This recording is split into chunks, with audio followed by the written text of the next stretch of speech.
Honorable Presidente de la Asamblea Nacional de Nicaragua, doctor Gustavo Porras Cortés, honorables miembros de la Junta Directiva, honorables diputados y diputadas de la Asamblea Nacional. Agradezco la distinción que la Junta Directiva de esta Asamblea ha depositado en mí al invitarme a compartir con ustedes la conmemoración de nuestro día, de nuestra Constitución política.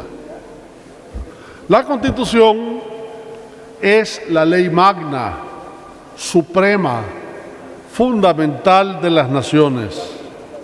Es, en la pirámide de Kelsen, el vértice superior que en su acción, que es la misma historia, viene de forma sistemática en el tiempo vertiendo sus criterios. Conserva sus valores básicos propios a los derechos fundamentales al tiempo que despliega una dinámica para tener siempre expresión jurídica sobre el andamiaje de la vida social de los pueblos y los individuos que la componen. Es una permanente evolución de las normas de convivencia, como diría Fernand Lassalle. Su estudio técnico jurídico propio del derecho constitucional, como una de las principales ramas del derecho público, no lo abordaremos con mucho detalle. Más bien centraremos la atención en la sociología jurídica, es decir, en el derecho constitucional como derecho político, referido al control y legitimación del poder, atendiendo, como decía Hegel, a la naturaleza esencial del hombre, que es la historia.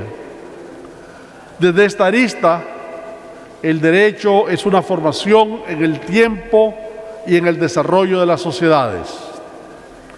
Sus raíces y su evolución contienen una posición filosófica, política e histórica. Al final y desde el principio, el tema es la construcción del hombre en sociedad, que en cada fase de la historia es un conjunto de interacciones, interdependencias, en relaciones del hombre con sus semejantes y con su organización por excelencia, la sociedad, que en su devenir expresa y se expresa como sociedad política a través del Estado, mismo que de acuerdo a Bobbio tiene como punto de partida el estado de naturaleza, de donde se deriva su segunda característica, que es la histórica y adicionalmente la política. Entre el estado de la naturaleza y el estado político existe una contraposición en el sentido de que el Estado surge como antítesis del estado de naturaleza. Ya no son individuos singulares, no asociados, dispersos. El Estado político emerge como una visión de interrelación social que corresponde a un principio legitimador de estas relaciones alrededor de un contrato social, cuyo eje central varía de acuerdo al propósito de desarrollo de las fuerzas sociales y de la cultura política en general. Aristóteles, en sus artículos, en su escrito sobre la Constitución, que dicho sea de paso, apenas fue hallado en 1891, habla de que el fin del Estado es producir el tipo moral más alto posible de ser humano, en donde la ley es la razón desprovista de pasión, con la finalidad del bien común.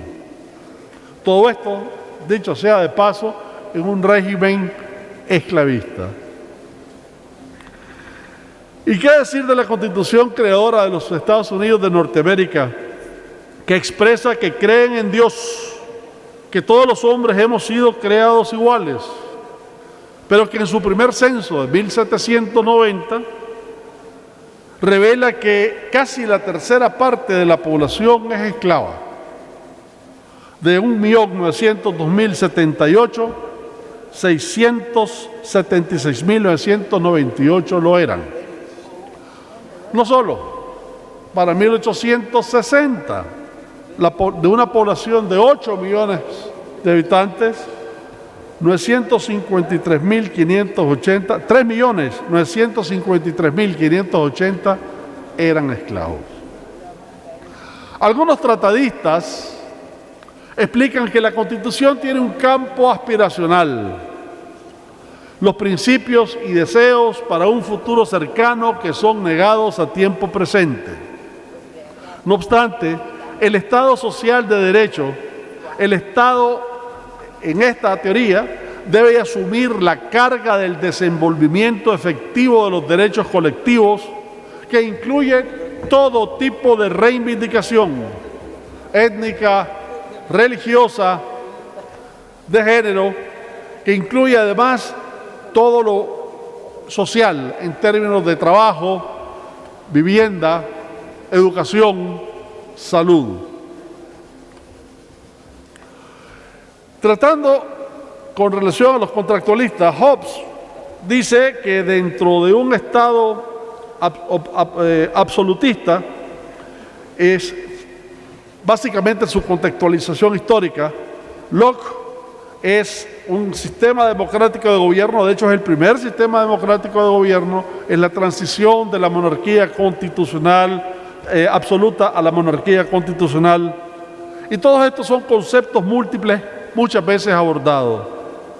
Lo que no se habla mucho es sobre lo que cada uno de estos en su circunstancia ha expresado como aprehensiones. Hobbes, si no se produce dentro del contrato social una ambientación de orden y seguridad, el contrato no tiene sentido y abre las puertas a la rebelión. En Locke, aparte de ser también un fisiócrata, su separación de poderes guarda muchas áreas grises. Comparte con Montesquieu que el poder debe controlar al poder. Habla de la grandeza de la ley y la debilidad de los legisladores. La división de poderes desde esa perspectiva, más que una teoría jurídica, es una concepción político-social del funcionamiento de los sistemas políticos. Cuando en 1689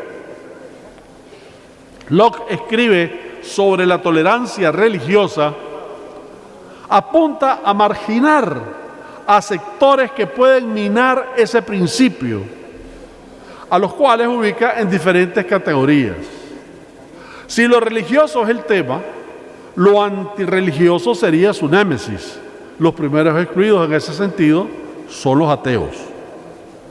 Como segundo, aquellos cuyos principios amenazan el orden social. Tercero, los fanáticos excluyentes de otras denominaciones religiosas. Y cuarto, los que obedecen a intereses extranjeros.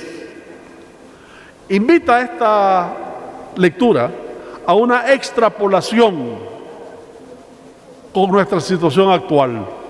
Ahora resaltamos que efectivamente los derechos, la democracia, la civilidad puede ser menoscabada por determinados grupos. Rousseau, por su parte, hace notar que en la democracia representativa, cuando elige a sus representantes, estos tienden a alejarse de sus electores, tienden a posicionarse en sus propios intereses. De ahí resalta la importancia de la democracia participativa. Quizás aquí encontramos una gran lección. La democracia no es solo una teoría política, no es solo un sistema político de gobierno, es también y concomitante con su sistema de gobierno, un sistema de valores y una cultura, no como referencia, sino como vivencia, estudiando sus valores, sus principios, su dimensión social, económica, cultural, de forma que cale y resida en el imaginario colectivo como fuente de inspiración social e individual. La democracia no se agota en la democracia representativa, tiene en la democracia participativa una fase ulterior de desarrollo que debe ser regada con tolerancia y respeto a la otredad. La antípoda de la democracia es el fraccionalismo, es la polarización, sembrada en una visible arquitectura verbal intensa que propala odio, ira y descalificación consistente contra el sistema político legalmente constituido y por tanto contra el orden constitucional. Todo en nombre precisamente de principios democráticos y mejores condiciones de vida, que con su práctica social se aleja de estos y nos acerca a todos al borde de un panorama desolador, adornado de aridez, en un horizonte precario, sin dirección, en un atolladero que nos impide avanzar, que nos coloca en un futuro vacío de logros y saturado de contradicciones. Encontré en la Declaración Universal de los Derechos del Hombre, aprobada el 26 de agosto de 1789, que de paso no incluye a las mujeres ni a los esclavos, aunque la esclavitud fue abolida en 1794 en Francia, y para 1991, Olympe de Gouges proclamó los derechos de la mujer y la ciudadanía. Con ello, las mujeres entraron en la historia de los derechos humanos. Pues bien, la citada declaración en su artículo 10 reza: nadie puede ser inquietado por sus opiniones, incluso religiosas, siempre y cuando su manifestación no altere el orden público establecido por la ley. Desde ese entonces, esto es una garantía de los derechos fundamentales de expresión, reunión y manifestación, y a la vez un límite de esa libertad. En derecho privado puede ser una limitación a la teoría de la autonomía de la voluntad. En derecho público persigue la tranquilidad y la paz social que proviene del respeto generalizado al ordenamiento jurídico del Estado. En nuestro caso, existe la garantía del derecho de manifestación que, aunque sea sensible a las reacciones del gobierno, debe respetarse y otorgarse si se cumplen los requisitos. Igual que por parte de quienes deseen manifestarse, deben cumplir con la ley en fondo y forma, no solo requerir permiso, sino hacerlo de forma adecuada. Esta dinámica de no pedir permiso o pedirlo sin cumplir todos los requisitos o incluso no otorgarlo cuando todo está en orden, solo lleva a acumular tensiones que al final atentan contra la limitación del derecho y su propia garantía. Esto requiere fomentar respeto y responsabilidades mutuas que hagan prevalecer el orden público y el ejercicio de los derechos fundamentales. La sociología jurídica aplicada a nuestra Constitución revela un contrato social entre el Estado y la sociedad, expresado en forma operativa por el derecho positivo vigente. Sus raíces históricamente se encuentran en un punto de inflexión de nuestra historia, como fue 1979, culminación de esfuerzos, sacrificios, décadas de sacrificios y voluntades concertadas alrededor de un nuevo horizonte político para nuestro país, que ha demostrado en su proceso histórico ser autocrítico, ser beligerante, ser resiliente y ser pragmático alrededor de la articulación de los tiempos que vivimos. Nuestro régimen político es republicano, democrático y social, y participa de una filosofía política de un Estado de Derecho profundamente social y humanista, con énfasis en la sustitución de derechos sociales. Su dimensión objetiva en cuanto a estos alcances puede apreciarse en numerosos reportes económicos y sociales de los diferentes organismos multilaterales, de las agencias distintas de las Naciones Unidas y en reportes privados como el Intelligence Economics Unit o incluso el CIA Factbook para aquellos que son incrédulos.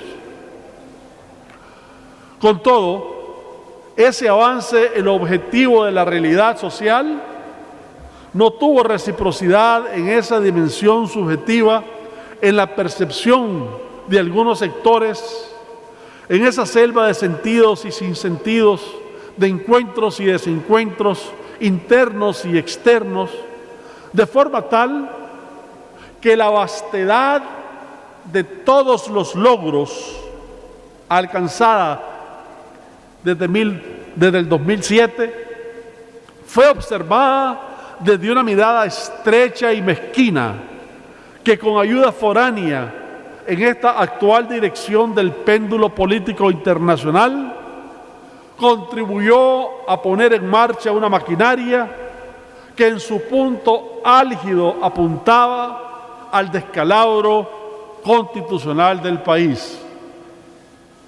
No lo lograron, pero los costos sociales que ha impuesto sobre el aparato productivo son altos. Sobre la pérdida de confianza internacional que con tanto esfuerzo hemos logrado es muy importante. El peso que impuso sobre los hombros de nuestros trabajadores en términos del deterioro de las condiciones laborales no son poca cosa. Con todo, y a pesar de lo acontecido, se necesita en especial de ustedes, señores legisladores, una prueba visionaria que sepa encontrar con la brújula de los intereses populares un puerto seguro y una salida democrática y constitucional a esta situación.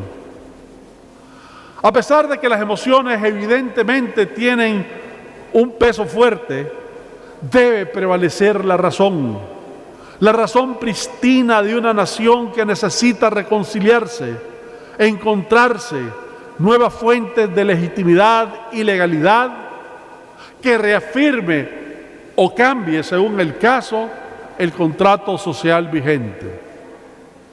En democracia se legitima el proceder de todos los actores políticos y sociales en denunciar, cuestionar, increpar, desafiar las acciones de los gobiernos bajo al menos las siguientes premisas fundamentales. La primera y fundamental, sin recurrir a la violencia en cualquiera de sus formas. Respetar y mantener el orden público. Obedecer las leyes y reglamentos para hacer operativas estas acciones, respetando los límites establecidos. Neutralizar en cualquier bando a los que quieren o los que quieran boicotear el juego democrático. Usar un lenguaje que no promueva ni la venganza, ni utilice al odio y la ira, colaborando todos los sectores en disminuir ese pluralismo polarizante que de no hacerlo pudiese ser el germen de un proceso electoral igualmente polarizante. Debemos esforzarnos por encontrar el justo medio, donde no hay enemigos sino ciudadanos que discrepan, admitiendo que todas las fuerzas vivas del país deben y tienen que excluir a quienes promuevan el desorden constitucional, disminuir cada uno en su respectivo campo actitudes y acciones que pudiesen ser factores de tensión. Abocarse a las reformas electorales, que es de primer orden, y la aprobación de esas reformas necesariamente tiene que pasar por este órgano colegiado. Sus posiciones en este sentido son vitales. Ponerlo en consulta popular, imprescindible. Contar con la opinión de todos los sectores será un claro ejemplo de su transparencia y de su amplitud. La Constitución tiene como función social ser árbitro de todos los derechos, impulsar el desarrollo social, ser garante de los derechos humanos. El futuro de Nicaragua va a ser resultado del respeto a los preceptos constitucionales de hoy. Nuestra Constitución rige para todo el pueblo, y pueblo somos unos y otros. Muchas gracias.